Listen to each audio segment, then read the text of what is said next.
안녕하세요. 오늘의 부자의 선물책은 나폴레옹 힐의 놓치고 싶지 않은 나의 꿈, 나의 인생입니다. 누구에게나 놓치고 싶지 않은 꿈이 있고 간절히 소망하는 인생이 있습니다. 어떻게 하면 자신의 인생과 꿈을 성공으로 이끌 수 있을까요? 나폴레옹 힐이 신입 기자 시절에 철강왕 앤드류 카네기를 만나 그의 성공 철학을 상세히 이야기해주며 이를 체계적으로 정립해 달라는 부탁을 받으면서 인생의 성공 철학을 연구했고 성공에 이르는 행동 법칙을 알아냈습니다. 이 성공 철학으로 부를 쌓아 올린 사람도 적지 않으며 자신의 인생을 성공적으로 이끈 사람 또한 헤아릴 수 없을 정도로 많다고 합니다. 이 책에서 말하는 성공 철학을 이해하고 실천함으로써 인생의 희망을 발견하기 바랍니다. 금강을 찾아 서부로 몰리던 골더러시 시대에 알류더비와 그의 숙부도 강맥을 찾아 삽과 곡괭이를 가지고 서부에서 몇 주 동안 금을 찾아다니다가 금맥을 찾았고 친척과 이웃에게 자금을 빌려 필요한 기계를 구매해 금강석을 파내자마자 순도를 테스트해 보았는데 그들이 파낸 금은 콜로라도주에서 가장 질이 좋았다고 합니다. 몇 개의 트럭을 채울 만큼 채굴을 하니 그들이 진 빚을 모두 갚을 수 있었습니다. 그러던 중 갑자기 금강맥이 사라졌고 한 조각의 금도 나오지 않았습니다. 결국 채굴 설비를 몽땅 싼 값으로 고물상에게 팔고 고향으로 돌아갔는데 설비를 산 고물상은 혹시나 하는 마음에 광산기사를 고용해 이 광산이 정말로 가망이 없는지 조사를 했다고 합니다. 조사를 맡은 광산기사는 금강맥은 더비와 숙부가 채굴을 단념한 지층으로부터 겨우 1m만 더 내려가면 찾을 수 있다는 것이었습니다. 실제로 그 지층에서 금강맥이 재발견되었고 고물상은 이 금강맥에서 몇백만 달러어치의 금강석을 파냈습니다. 이것은 만에 하나의 가능성을 확인하기 위해 전문가의 의견을 듣는 자세와 마음의 여유를 가진 자에게만 주어지는 대가입니다. 나중에 그 이야기를 들은 더비는 뼈저리게 후회했다고 합니다.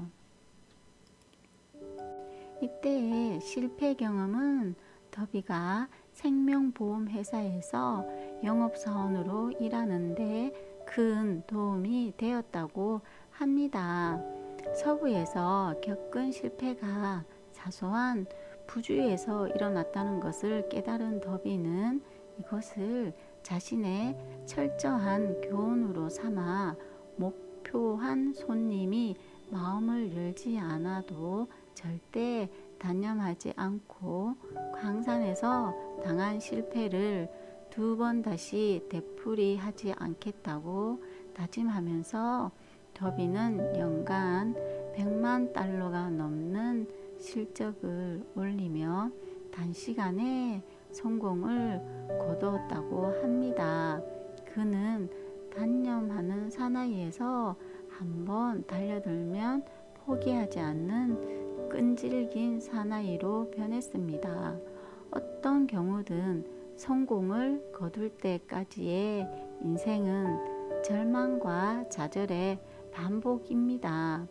일시적인 패배에서 모든 것을 단념하기란 매우 간단한 일이며 좌절의 그럴듯한 변명을 다는 것은 그다지 어렵지 않습니다. 많은 사람이 일시적인 실패로 곧 소망을 포기하고 마는 이유입니다. 성공한 미국인 500명이 들려준 이야기의 공통점은 위대한 성공이라는 것은 사람들이 패배의 투구를 벗은 시점에서 불과 얼마 지나지 않았을 때 찾아온다는 것입니다. 실패는 마치 사기꾼처럼 교활하고 얕기 때문에 성공하기 위해서 우리에게 필요한 것은 이 사기꾼에게 현혹되지 않는 명민한 지혜라고 합니다. 어느 날 오후 더비가 숙부를 도와 낡은 맷돌로 밀을 빻고 있었는데 당시 그의 숙부는 흑인 소장인들을 거느린 대농장을 경영하고 있었습니다. 어느 날 조용히 방앗간 문이 열리더니 흑인 소작인의 어린 딸이 들어왔고 숙부는 그 소녀를 보고 무슨 일이냐며 쌀쌀맞게 말했는데 엄마가 50센트를 받아오라고 했다고 합니다. 숙부가 무서운 얼굴로 안 된다고 했는데도 불구하고 소녀는 고분고분하게 네 라는 대답만 하고 한 발자국도 움직이지 않았다고 합니다. 한참 일을 하던 숙부가 다시 얼굴을 들었을 때 비로소 소녀를 보고 빨리 집으로 가지 않으면 혼낼 거라고 버럭 소리를 질렀는데 소녀는 다시 공손하게 네 라고 대답하며 꼼짝도 하지 않았다고 합니다. 숙부는 맷돌에다 쏟아 넣으려던 밀포대를 바닥에 놓더니 곁에 있는 저울대를 집어들고 험악한 얼굴로 소녀에게 다가갔고 몹시 화가 난 숙부의 얼굴 표정을 봐서 당장 큰일이 벌어질 것 같았는데 숙부 앞에 소녀가 먼저 한 발 다가서며 숙부를 올려다보며 또렷한 목소리로 어쨌든 엄마는 50센트가 필요한걸요 라고 말했다고 합니다. 숙부는 걸음을 멈추고 찬찬히 소녀의 얼굴을 들여다보더니 저울대를 바닥에 놓고 주머니에서 50센트를 꺼내어 소녀에게 돈을 내밀었다고 합니다. 돈을 받은 소녀는 방금 싸워서 이긴 상대의 눈을 응시한 채 천천히 문 쪽으로 뒷걸음쳤다고 합니다. 소녀가 방앗간에서 나가자 숙부는 상자 위에 걸터 앉아 그대로 10분 이상이나 창밖에 허공을 바라보고 있었는데 숙부는 공포에 가까운 기분으로 방금 체험한 일을 생각하고 있었다고 합니다. 더비는 어린 소녀가 그에게 가르쳐준 불가사의한 힘에 대해 이렇게 말합니다. 나는 이제 틀렸구나 하고 생각되는 경우가 있으면 항상 낡은 방앗간에서 큰 눈을 도전적으로 반짝이며 서 있던 소녀의 모습을 회상하며 어떻게든 이 세일즈는 관철해야 한다고 자신에게 타일렀다고 합니다. 세일즈의 성공은 반드시 목표한 손님이 한 번 노라고 말한 뒤에 있었다고 합니다. 또 더비는 건강의 실패에 대해서 얻은 경험이 행복으로 가는 이정표였으며 그 실패 덕분에 어떤 곤란이 닥치더라도 처음 결심한 대로 밀고 나가면 반드시 성공할 수 있다는 것을 배웠다고 말합니다. 더비의 체험은 매우 흔한 것처럼 생각할 수 있으나 더비는 이 두 가지 체험을 분석하여 그 그 안에 감추어진 비밀을 깨달았기 때문에 위대한 성공을 거둘 수 있었다고 합니다. 우리가 마음에서 생각하는 것은 무엇이든 현실이 되며 제 아무리 초인적인 인간이라도 반드시 한계가 있기 때문에 불가능을 가능으로 만들어 한계를 극복해야 합니다.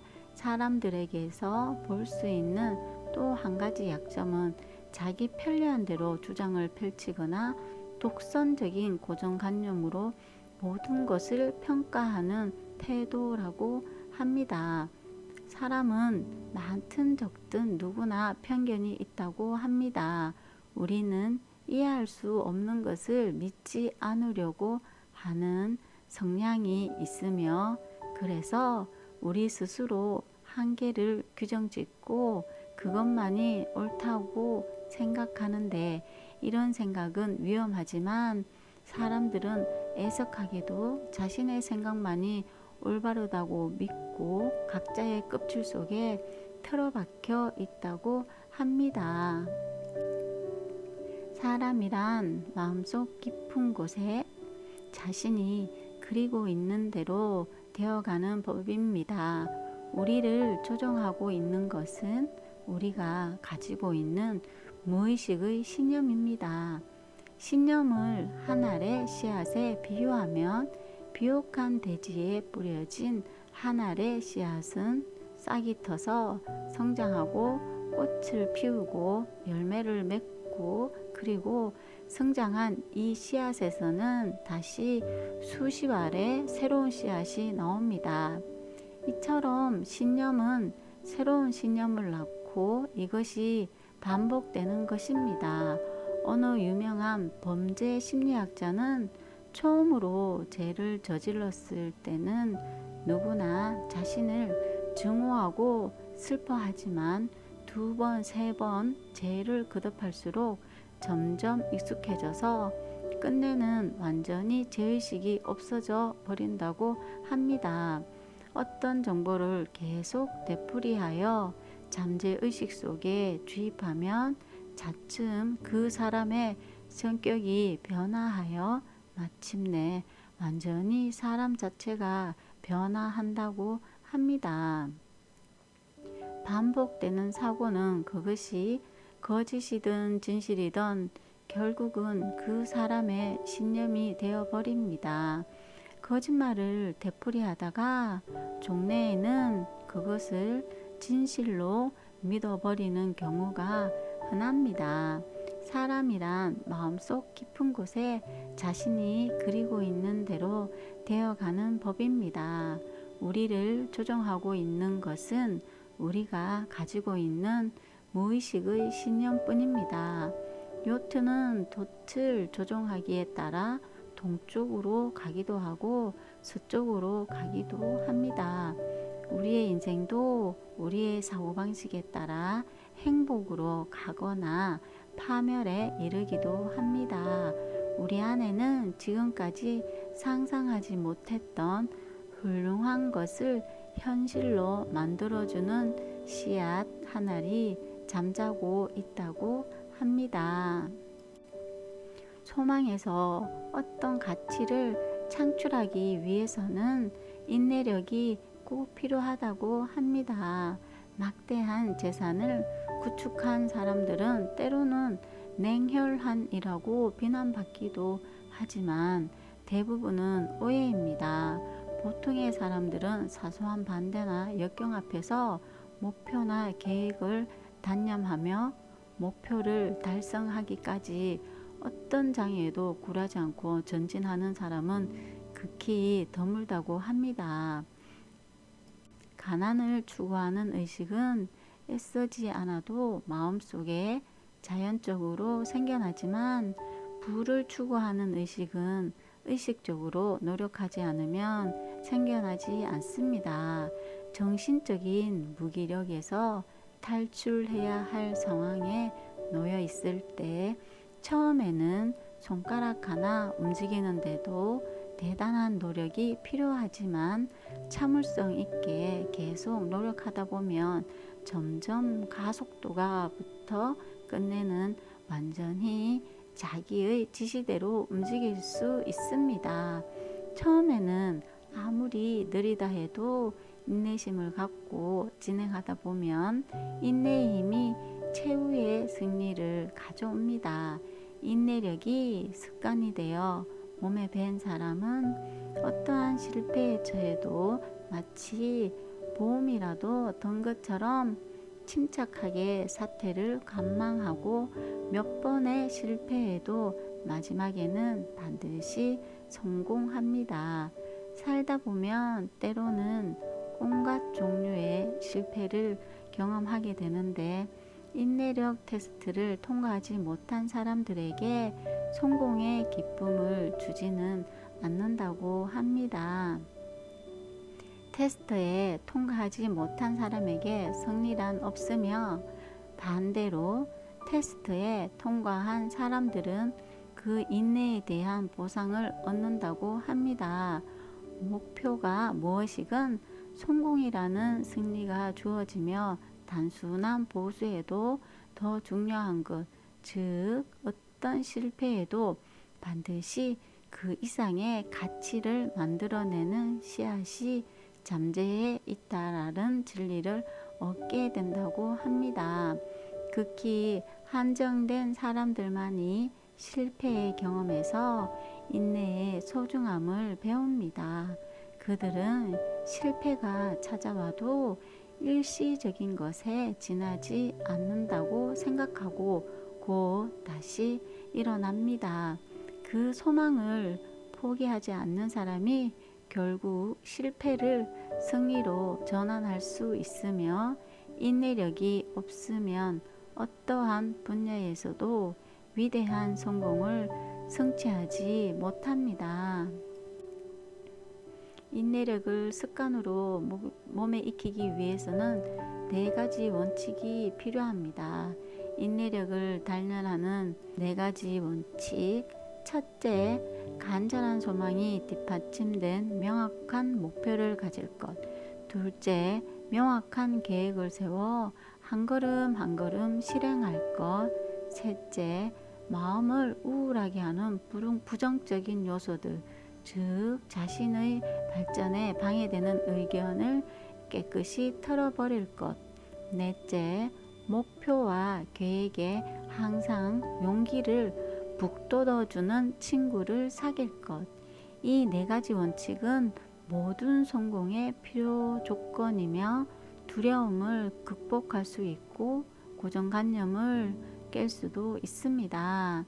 이 4가지 원칙으로 부유해질 수 있으며 권력과 명성을 얻을 수 있고 행운을 만들 수 있으며 꿈을 현실화할 수도 있습니다. 빈부의 갈림길은 그 사람의 사고방식의 차이에 따른 것이며 적극적으로 사물을 생각하는 사람은 부에 이르는 흐름을 타고 반대로 사물을 소극적으로 생각하는 사람은 가난해지는 흐름을 타고 들어가게 됩니다. 이 사고방식의 차이는 부를 이루려는 사람들에게는 매우 중요한 문제입니다. 자신이 가난한 쪽의 흐름을 타고 있다면 이 책은 다른 한쪽의 흐름으로 바꾸어 타는 열쇠가 될 것입니다. 실패를 두려워하거나 행동하기를 주저하지 마세요.